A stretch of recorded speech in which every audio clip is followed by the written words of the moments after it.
こんにちは、月島です。コンプレッサーの使い方第2回目です。今回からコンプレッサーの基本となる6つのパラメータを見ていきたいと思います。内容が厚くなりましたので、前編、中編、後編に分けました。前編の今回はスレッショルド、レシオ、任意の機能と役割について見ていきます。目次です。コンプレッサーの基本パラメータについて、スレッショルド、レシオ、任意、最後にまとめと次回予告です。コンプレッサーの種類はたくさんありますが、基本となるパラメータはおおよそ決まっています。スレッショルド、レシオ、任意、アタック、リリース、ゲインです。これらを押さえておけば DAW 付属のものやヴィンテージ系などの大体のコンプレッサーは操作することができます。例えばスタジオ1とプロツールスのコンプレッサーを比較してみると、どちらも同じ6つのパラメータが装備されています。また私がよく使用する Waves のプラグインを見てみると R コンプは任意がありませんが、その他は同じものが揃っています。CLA76 はスレッショルドと任意がない感じです。このプラグインはインプットがスレッショルドの機能を兼ねています。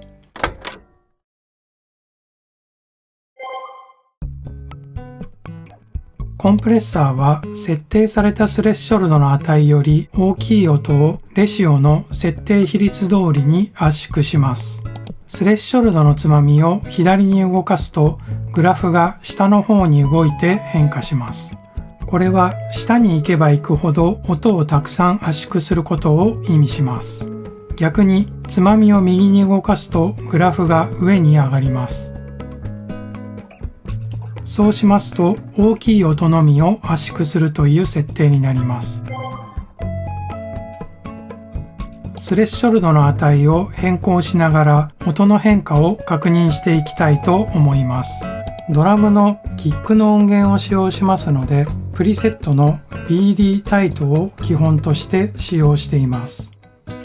コンプレッサーを強くかけると出力される音が小さくなりますので、都度原因は変更しています。まずはコンプレッサーをかけない素の状態の音を聞いてみます。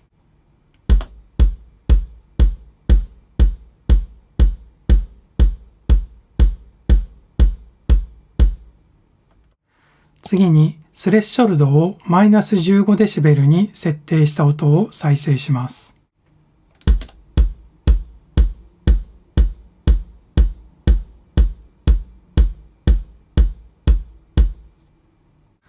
次はスレッショルドをマイナス25デシベルにした音です。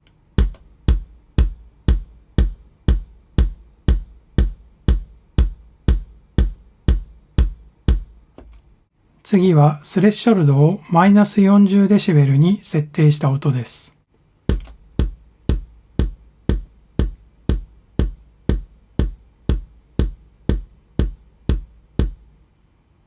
以上のようなかかり具合の違いができます。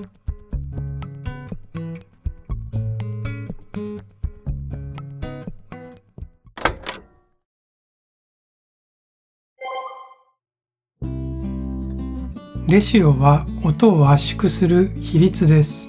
前の章で話したスレッショルドを超えた音をどの程度圧縮するか決めます。レシオの数値を変えていくと、グラフの点の右側の折れ具合が変化していきます。レシオを左に回します。だんだんとまっすぐになり、一直線になりました。レシオを右に回します。水平に近い状態になります。設定を2対1にした場合、スレッショルドを超えた音を半分に圧縮します。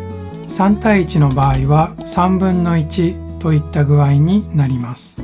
レシオの値を最大にすると、このプラグインでは20に設定することができます。ちなみにレシオを100に設定できるプラグインもあります。例えばプロツールス付属のコンプレッサーは可能です。レシオを100にするとグラフがスレッショルド値のところからほぼ水平になり、リミッターのように使用することができます。レシオの設定による音の変化を比較検証してみたいと思います。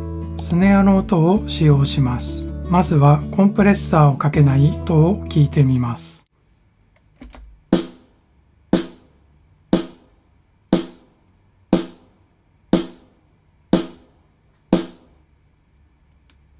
次にプラグインをオンにしてレシオ 2.2 の設定です。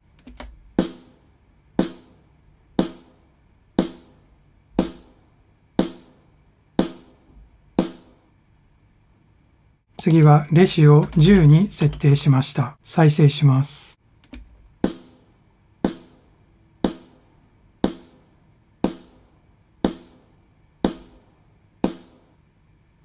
だいぶスネアの音が潰れてきました。次は最大の20に設定します。再生します。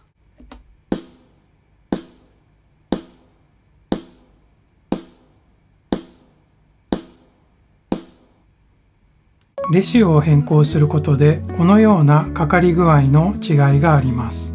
基本的によく使用される設定値は3から6くらいだと思います。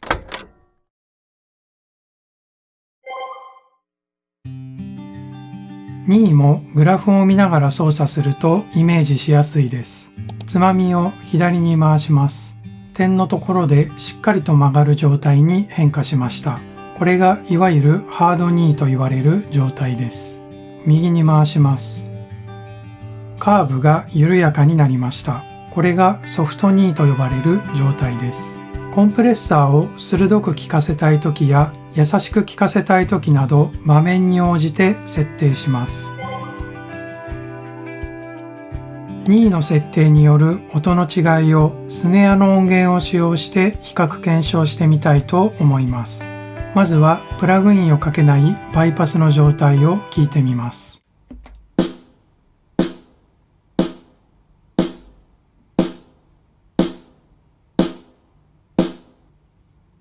次は2位を最小の 0.1 に設定しました。ハード2と言われる状態です。再生します。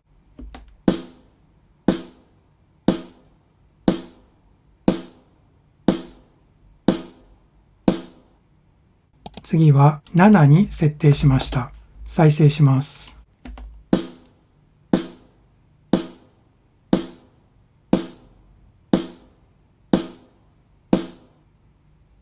次は設定できる最大の20にしてみました。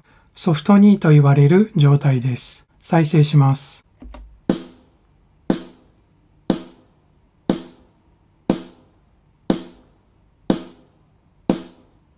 このようなかかり具合の違いがあります。それぞれに違いがあると思います。